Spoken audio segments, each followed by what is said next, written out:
Hello, history buffs and lovers of the bizarre. Pim here, your friendly neighborhood chimpanzee, bringing you another tale from the annals of the absurd. This time we're diving into one of the strangest courtroom dramas ever to grace the pages of history, the Cadaver Synod of 897. Yes, you heard that right.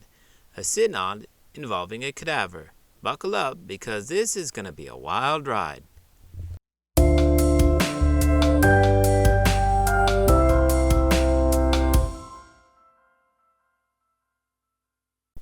Pope on trial, literally. Our story takes us back to Rome in January of 897, when Pope Stephen VI decided that the best way to resolve some ecclesiastical beef was to dig up his predecessor, Pope Formosus, and put him on trial.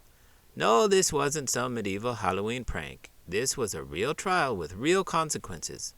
Well, as real as they can be for a guy who's been dead for 9 months. The corpse in court. Picture this, a courtroom filled with church officials, the accused propped up on a throne, and everyone trying very hard to keep a straight face. Formosus, now a decomposed corpse, was dressed in papal vestments and put on trial. Pope Stephen VI acted as the prosecutor, hurling accusations at the lifeless body. The charges? Perjury, coveting the papacy, and performing clerical duties while deposed. Heavy stuff for a dead guy.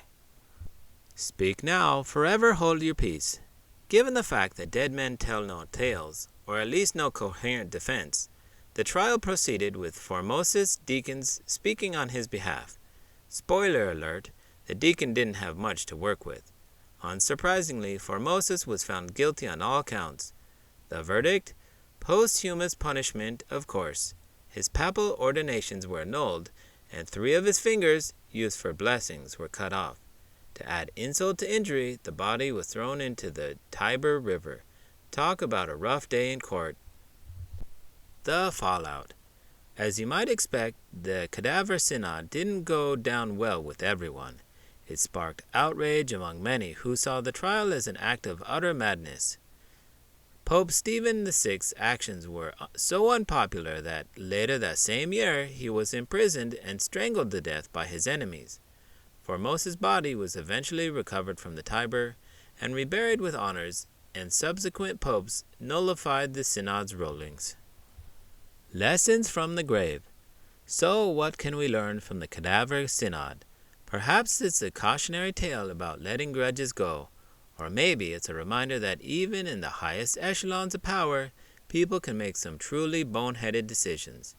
In any case, it's a fascinating glimpse into the weird and wacky world of medieval church politics. There you have it, folks. The tale of how a dead pope got his day in court, proving once again that truth is stranger than fiction.